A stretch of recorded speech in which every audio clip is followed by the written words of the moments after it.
Good afternoon, everyone, again. I will start with some general remarks, and then I will only pick up some of the issues which are supposed to be discussed in this panel session in order for me not to repeat what's already been said by other speakers and due to time constraints as well.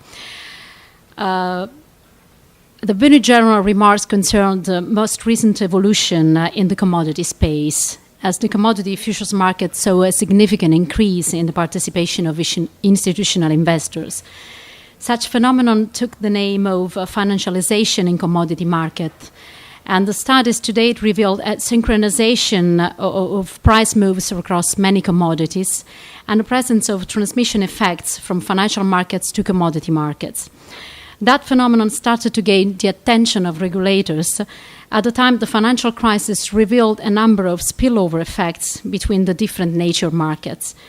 Some of the already existing financial services legislations have been changed with a view to tackle that issue, namely MiFID and MAR, while some new other were originally designed so as to take into consideration also the financialized commodity markets, like, for instance, the EMIR regulation. And then it's the turn of the activity of provision of benchmarks, for which the proposal of regulation also encompasses the commodity benchmarks, for the reason that these are extensively used in commodity futures markets.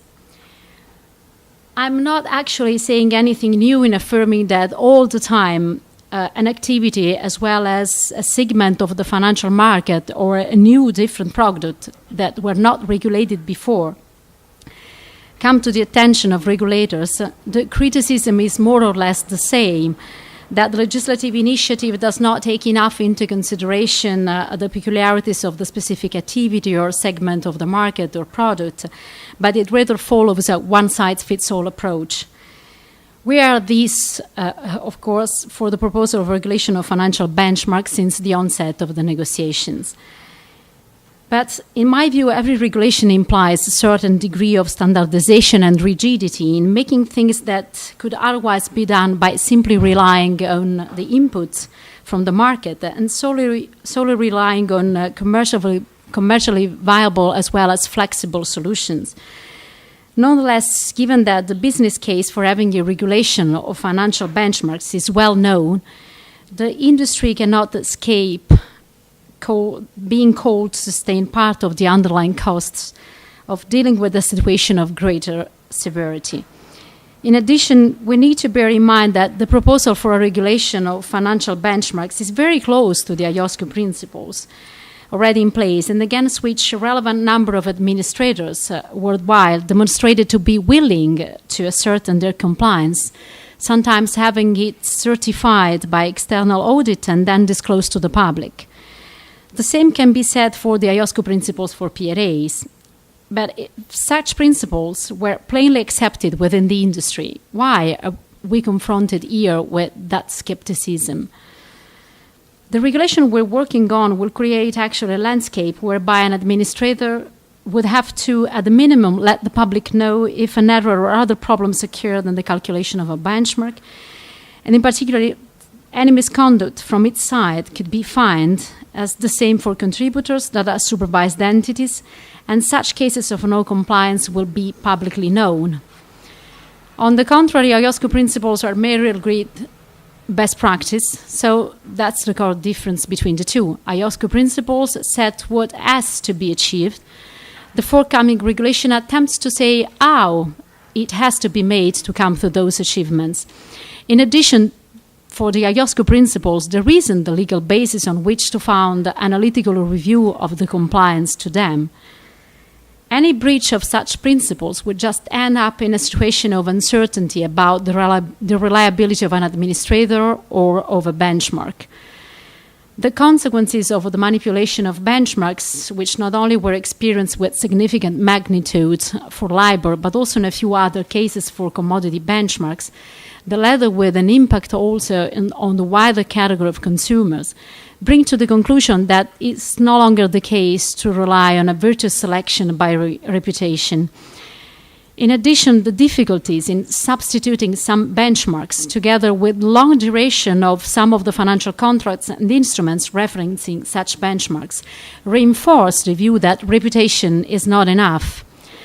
If a system based on its rules, whether this was reputation or self-regulatory measures or something else, becomes corrupted, there can be no other option than changing those rules.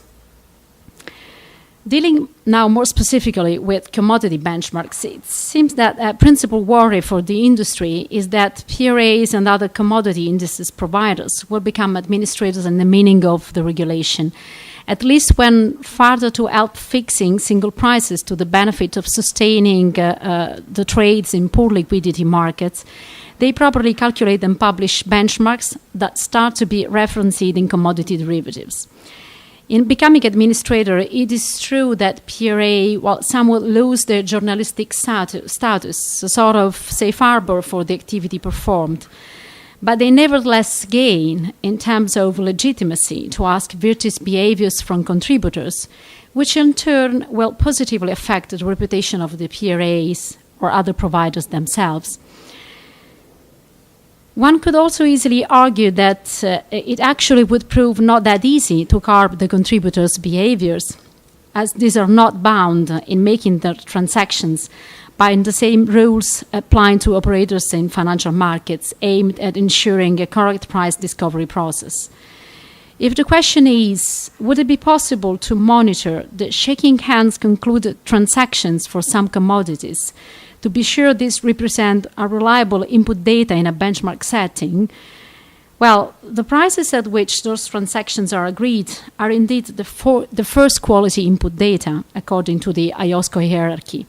because they are real transactions whose financial and economic consequences are undoubtedly borne by the counterparties. Instead, the problem could be with financial transactions on derivatives on such commodities if these amount to input data for a commodity benchmark.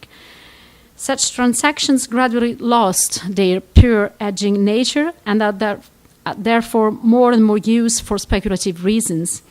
which could in turn hamper the pricing of the underlying commodities further than the calculation of the benchmark. Nonetheless, as said before, financial market regulators devoted great attention to the issue. The new measures for the provision of commodity benchmarks must be read in conjunction with a significantly increased transparency of position in commodity derivatives. As a result of the reporting obligation to trade repositories under the EMIR regulation,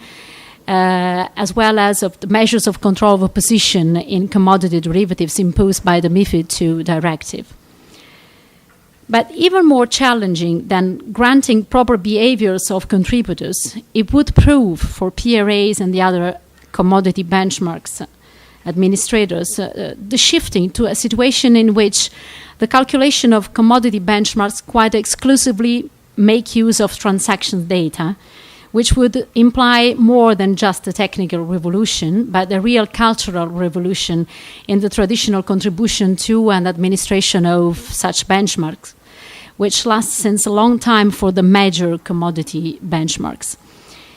It seems to me that in the tension between not allowing anything as a contribution but transaction data on the one hand,